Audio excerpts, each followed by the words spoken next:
Hello बच्चों, final account series में हम लोग प्रॉफिट एंड लॉस अकाउंट को असरटेन करने की कोशिश करेंगे और हमारी कैलकुलेशन पार्ट को बिगिन करते हैं। So let's get started. तो अगर मैं आप लोगों को एक क्वेश्चन प्रॉम्प्ट करवा देता हूं स्क्रीन में बच्चों, डायरेक्टली हम लोग देखते हैं। ऑपरेटिंग प्रॉफिट हम लोगों को निकालना है।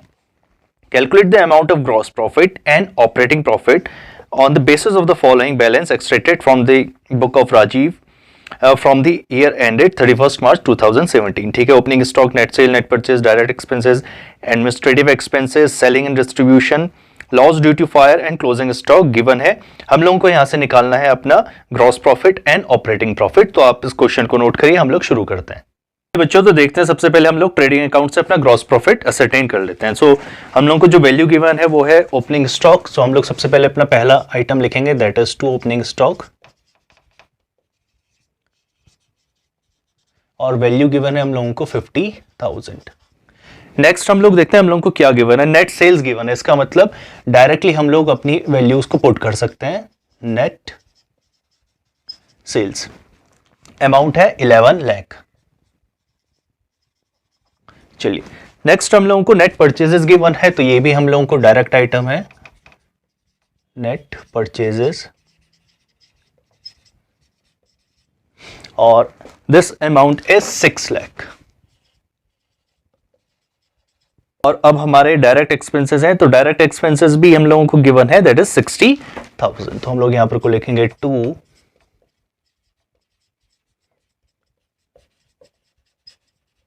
Direct expenses 60,000। तो तीन ही आइटम हमारे इधर आते हैं। एक क्लोजिंग स्टॉक यहां पर को बचा है, क्या क्लोजिंग स्टॉक गिवन है? यस, 70,000 हम लोगों को गिवन है, that is by closing stock, और वैल्यू है 70,000। ठीक है, तो हम लोगों ने सारे एलिमेंट अपने लिख लिए हैं। अब हम जल्दी से ग्रॉस प्रॉफिट फाइंड आउट करते हैं। तो जैसे हम लोगों ने कैलकुलेशन पार्ट सीखा हुआ है, सबसे पहले रफ में देखेंगे कि किस साइड को का टोटल ज्यादा आ रहा है। इस तरफ तो आ रहा है बच्चों हमारा 11,70,000, और इस तरफ आ रहा है हमारा 6 और 7,10,000।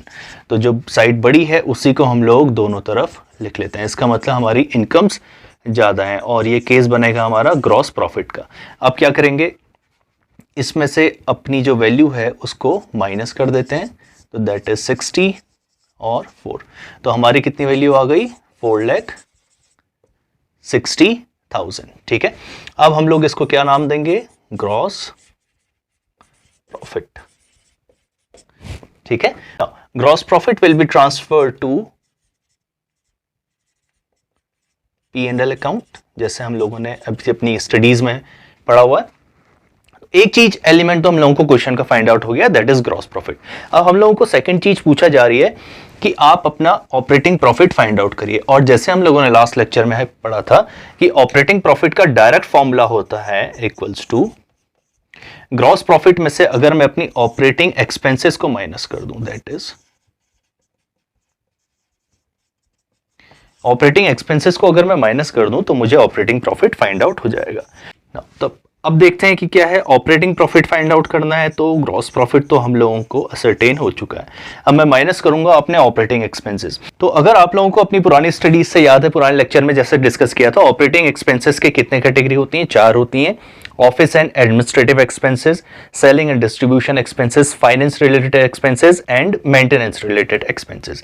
तो इस क्वेश्चन में अगर हम देखें तो हम लोगों को क्या क्या गिवन है? एडमिनिस्ट्रेटिव एक्सपेंसेस गिवन है and selling and distribution expenses given है। तो हम लोग उन दोनों को कंसीडर कर लेते हैं, दैट इज 45 एंड 65,000। तो हम लोग क्या करेंगे, इन दोनों को लिख लेंगे, प्लस 65,000। ठीक है, 65,000। इसका मतलब ये मेरा ऑपरेटिंग एक्सपेंसेस है, और अगर मैं इन दोनों को जोड़ दूं तो ये कितना हो जाएगा? 110। अब देखिए मुझे कितने से माइनस करना है? 4,60,000 में से इसको माइनस करना है, तो ये कितना आ गया? 3,50,000। तो ये मेरा ऑपरेटिंग प्रॉफिट भी फाइंड आउट हो चुका है। ठीक, चलिए बच्चों, तो अब दूसरे फॉर्मूले से भी देखते हैं कि हम लोग इसका ऑपरेटिंग प्रॉफिट निकाल सकते हैं या नहीं।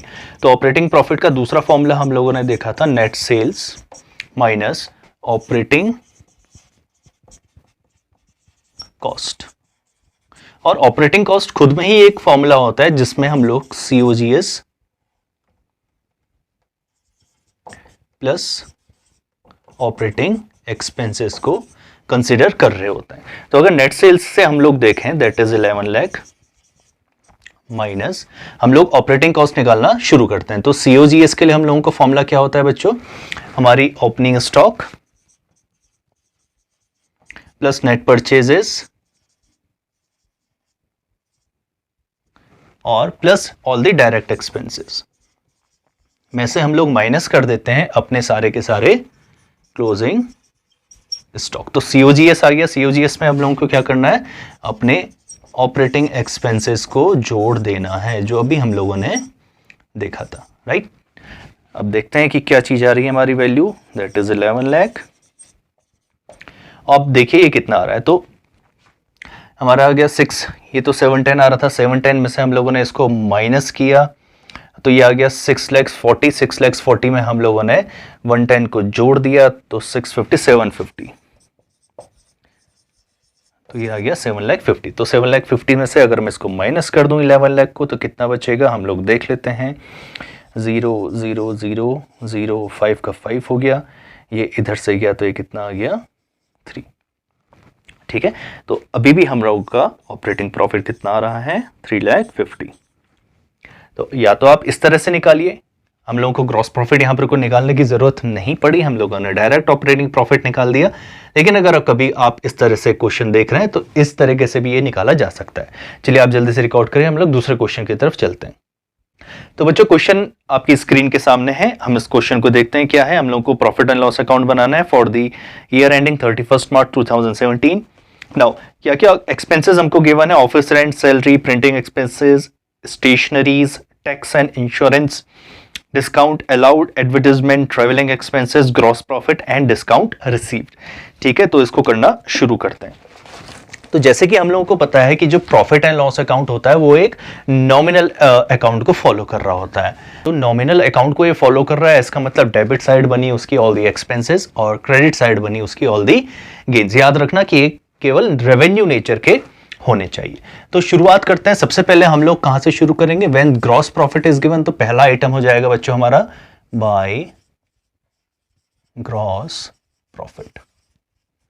ठीक है, और अमाउंट जल्दी से मैं चेक कर लेता हूं कि कितना गिवन है। अमाउंट इज 2,50,000, तो 2.5 लाख रुपए हमारा ग्रॉस प्रॉफिट है। तो ये हम लोगों ने लिख लिया।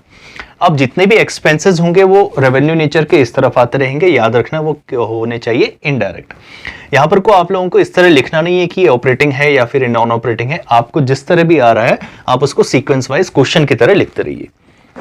सबसे पहले है ऑफिस रेंट, तो हम लोगों को पता है कि ये हमारा इनडायरेक्ट है, तो हम लोगों ने लिखा office rent account and the balance is 30,000। चलिए नेक्स्ट आइटम देखते हैं सैलरीज। सैलरीज भी हमारी इनडायरेक्ट है।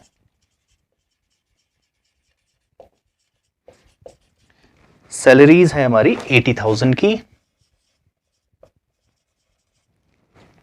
Next will check printing expenses. Printing भी हमारा ऑफिस एंड एडमिनिस्ट्रेशन के अंदर आता है।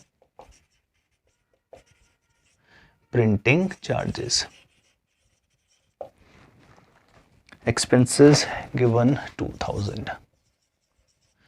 ओके, नेक्स्ट है हमारा स्टेशनरीज, तो ये भी हमारा इसी के अंदर आएगा।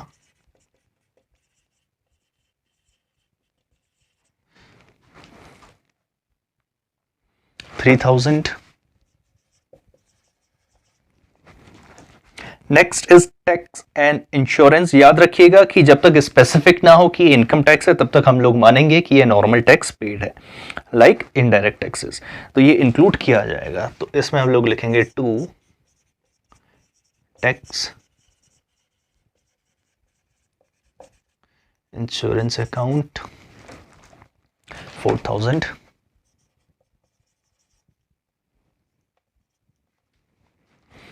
इसके बाद है बच्चों डिस्काउंट अलाउड। डिस्काउंट अलाउड हमारा होता है खर्चा टू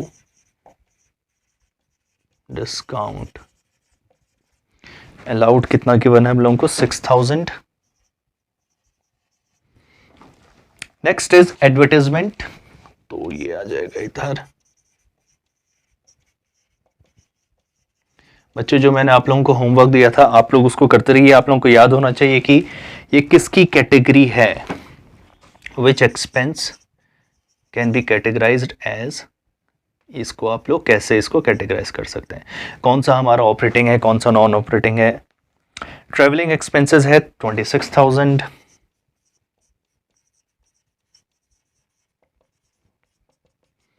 जैसे ट्रेवलिंग एक्सपेंसेस के बारे में बताया था मैंने, ये सेलिंग एंड डिस्ट्रीब्यूशन के अंदर आता है, तो इसी तरह बोल रहा हूं कि आप इसको याद करिएगा। चलिए क्रेडिट साइड का आइटम ग्रॉस प्रॉफिट तो हम लोगों ने लिख लिया, अब लिखते हैं डिस्काउंट रिसीव। डिस्काउंट रिसीव्ड है हमारा 4,000। चलिए भाई सारे एलिमेंट हम लोगों ने लिख लिए। Now the calculation part begins. जल्दी से कैलकुलेट करके बताइए कितना आ रहा है, तब तक मैं भी कैलकुलेट करता हूं। तो ऑब्वियसली 2.5 लाख का आइटम उधर है तो इधर में दिख नहीं रहा है कुछ भी, तो मैं डायरेक्टली अब इतना एक्सपीरियंस आपको भी हो जाएगा कि आप इसको कर सकते हैं। तो कितना आ गया 2,54,000, तो मैंने दोनों तरफ 2,54,000 को लिख दिया। बस अब क्या करना है कि डेबिट साइड के आइटम्स को हम लोगों को टोटल करना है और देखना है कि कितने का डिफरेंस आ रहा है जो हमारा नेट प्रॉफिट बनेगा। तो जल्दी से कैलकुलेट करना शुरू करते हैं। ये हो गया हमारा 110 और 5, ये हो गया हमारा 10, ये हो गया 110, ये 120 हो गया। 120 में हम लोगों ने इसको जोड़ा तो 125 हो गया। 125 में इसको हम लोग जोड़ेंगे तो कितना आएगा, तो 6 हो गया, 2 हो गया और ये हो गया 62। तो हम लोग करके देख लेते हैं बच्चों, ये कितना हो गया 125 एंड 62, तो ये 7 हो गया, 187 आ गया। ठीक है, तो 1,87,000 हमारा डेबिट साइड आ रहा है, ये आ रहा है हमारा 254, तो इसको माइनस करके देख लेते हैं। 254 में से 187 को जल्दी से माइनस कर लेते हैं। ये 14 हो गया, 7 हो गया, ये 14 हो गया एंड 6 हो गया और ये हो गया, तो 67,000 का बच्चों हमारे पास प्रॉफिट आ रहा है। तो इसको हम लोग लिखते हैं इस तरीके से, दैट इज 67,000। तो यहाँ पर को क्या लिखेंगे, 2 नेट प्रॉफिट। ओके, और नेट प्रॉफिट को क्या लिखते हैं हम लोग, ट्रांसफर टू कैपिटल अकाउंट, क्योंकि ये सोल प्रोप्राइटर की इनकम है और ये उसकी कैपिटल में जाके ऐड अप हो जाएगी। तो ये आपका 67,000 का प्रॉफिट आ गया। चलिए इसको आप जल्दी से नोट करिए। चलो बच्चों मैं क्वेश्चंस दे रहा हूं आपको होमवर्क के लिए, आप इनको करिए और फाइंड आउट करिए। नेक्स्ट जो हमारा वीडियो आएगा उसमें हम लोग कॉम्प्रिहेंसिव क्वेश्चंस को निकालना देखेंगे, जिसमें ट्रेडिंग विद P&L अकाउंट हम लोग बनाना सीखेंगे। So until then studies.